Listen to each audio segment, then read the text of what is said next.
Hello everyone and welcome back to another X-Plane 11 tutorial. My name is Finn. It has been a very long time since my last video and I'm really excited to push out some new content for you guys. It's been a very long time. I've been really busy with school, but I figured I'd get back into the swing of things with a tail dragger tutorial for X-Plane 11. So today we're starting off the video in Microsoft Paint in the virtual classroom, and today I'll be explaining the physics of how tail dragger airplanes work. So if you've ever gone outside and taken a broom and put in the handle in the middle of your palm and then try to balance it, you'll notice that obviously the top of the broom is where all the weight is, and therefore there's gravity that's constantly pulling the broom down. Now, this is a very similar concept as far as what's actually happening in a tail dragger airplane, because the motion of a tail dragger airplane is obviously always going forward like this. The center of gravity is up here in the center of gravity is up here near the engine and on the main wheels. So therefore, the airplane is naturally unstable, just like a broom. So what can happen is if the airplane gets into a turn, you can see that just like with a broom, if the broom falls over this way, let's say it's fallen to the left, then naturally that will then push the handle of the broom out to the right. And this is the exact concept of what's called a ground loop, basically where the airplane switches ends and then the tail gets turned around, because it's like trying to it's like pushing versus pulling a spaghetti noodle. So if you're pulling a spaghetti noodle, that's like having a tricycle gear, where there's a nose wheel and the center of gravity is forward of the main wheels. Therefore, if you pull the spaghetti, it follows your finger. But if you try to push a spaghetti noodle, it obviously compresses. But if you push a spaghetti noodle, it'll be unstable and it naturally wants to turn. So this is why flying tail draggers is harder and you have to pay a lot more attention to the airplane on the takeoff roll. So with that, let's get into X-Plane.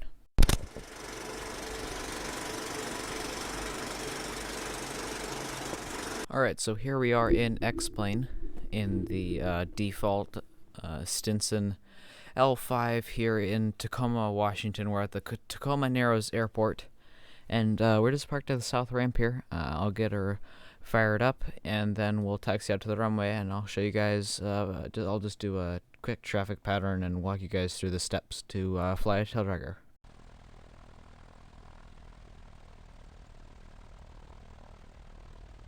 Alright, so we are holding short of runway 35 here at Tacoma Narrows. I'm just doing a couple of quick checks before I take off here. I want to set my trim right in the middle, right at neutral here. That gives you a good kind of even point between too much nose up and too much nose down. It's kind of a sweet spot. This L5 does have flaps, however, I don't find that you really need them. The airplane flies just fine, especially because we're pretty light today. Our fuel is fine. Looks like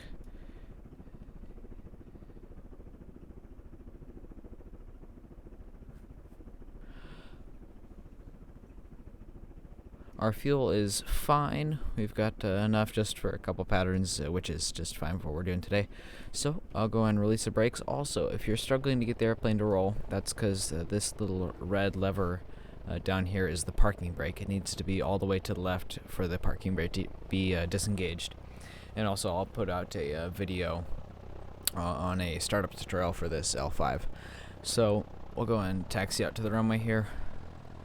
And you may notice it's a little bit hard to see out the front, mainly because, we're pitched back so much because it's a tail dragger. So what I like to do is just using the arrow keys and default keys is I just like to move my view over to the left here, and then I'm kind of peeking around the cowling.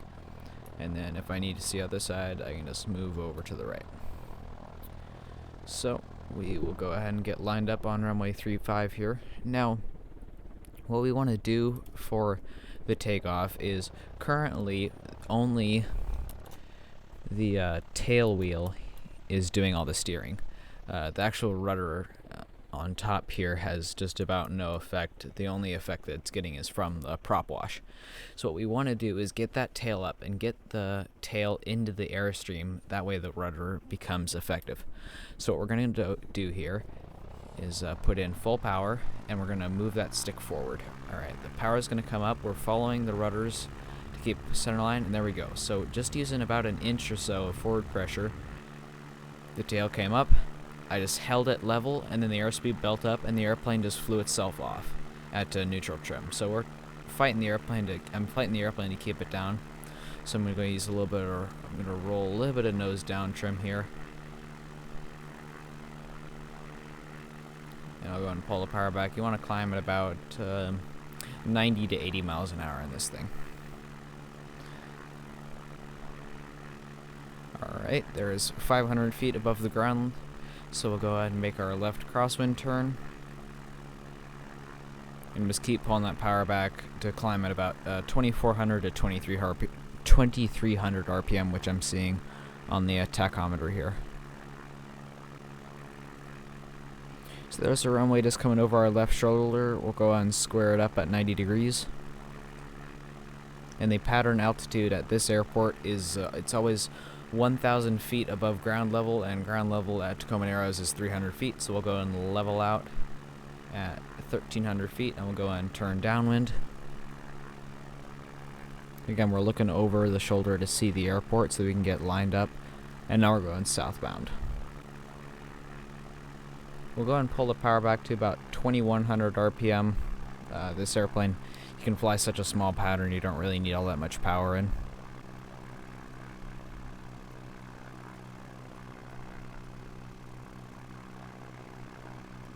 So that takeoff happened pretty fast, but this landing is going to happen even faster. So in this case, we're going to want to do a wheel landing, which is when you touch down on the main landing gear first, and then you let the tail come down as the speed naturally depletes, and then the tail will just come down on its own.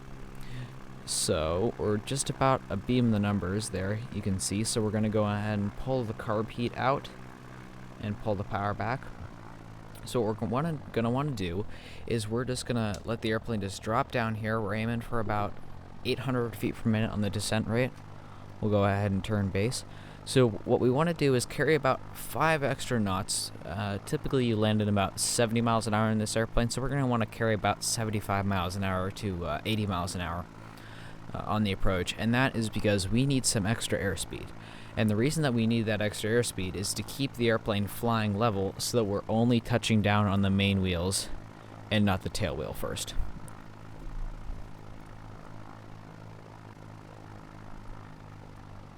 So I've got quite a bit of extra airspeed here, so I'm going to go ahead and close the power. And it's kind of letting the airplane glide. Again, maintaining about 800 feet per minute. As we're coming around to final, we'll go ahead and start our turn.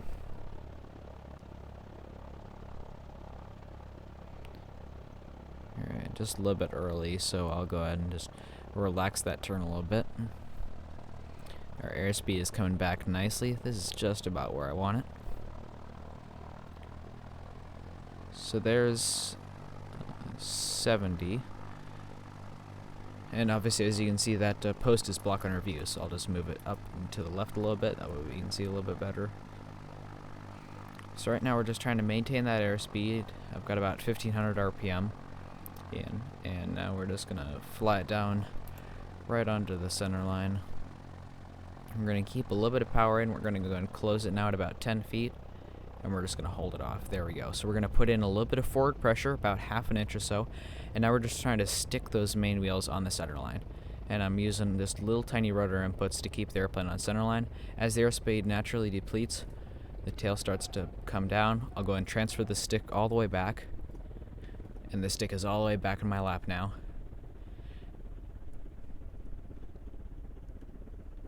Alright, we'll go ahead and bring the carb heat in, and we'll go do a 3-point landing now.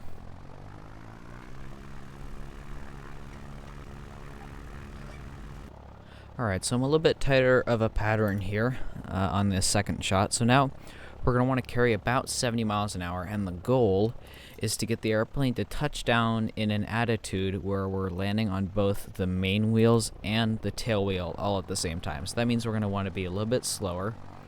I'm going to go ahead and put in 1 notch of flaps, which is going to help the airplane fly a little bit slower. And I'm pitching for about 70 miles an hour.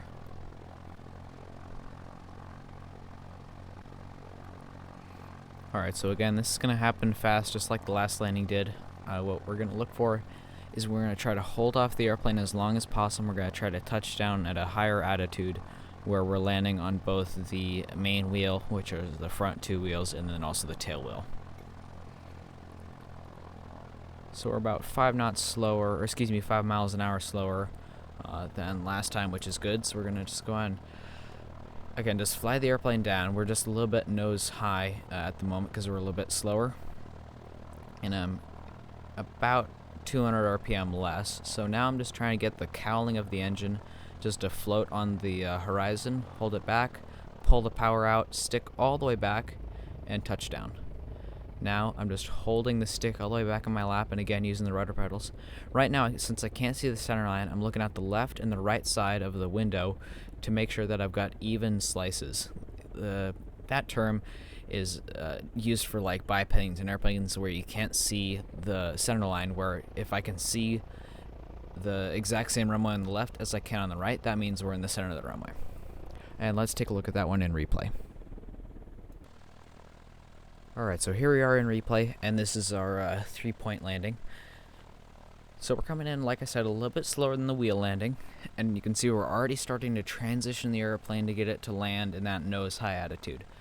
So here I go and cut the power, and I'm just holding the airplane off as long as I can to bleed off all that speed. And right there at our point of contact, which is right... So I actually wasn't quite at a 3-point attitude. As you can see, the main wheels touched down just a little bit earlier. You can see there's the nose wheel, or I'm sorry, those are the main wheels. And then as I bring the stick back, then the tail wheel touches. That's pretty close. And again, like I was mentioning about the slices of the runway, you can see we can see just about the exact same amount on the left as we can on the right. And if we go out, we're just a little bit right. But I'm able to keep center line all the way through the rollout.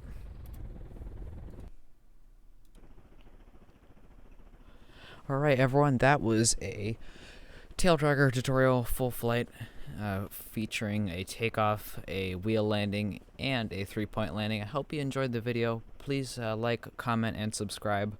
I'll try to bring out a startup tutorial on this Stinson L-5 within the next couple of days. I really hope you enjoy the video. Please leave me a comment down below on what airplane I should fly next, and thanks for watching. See you next time.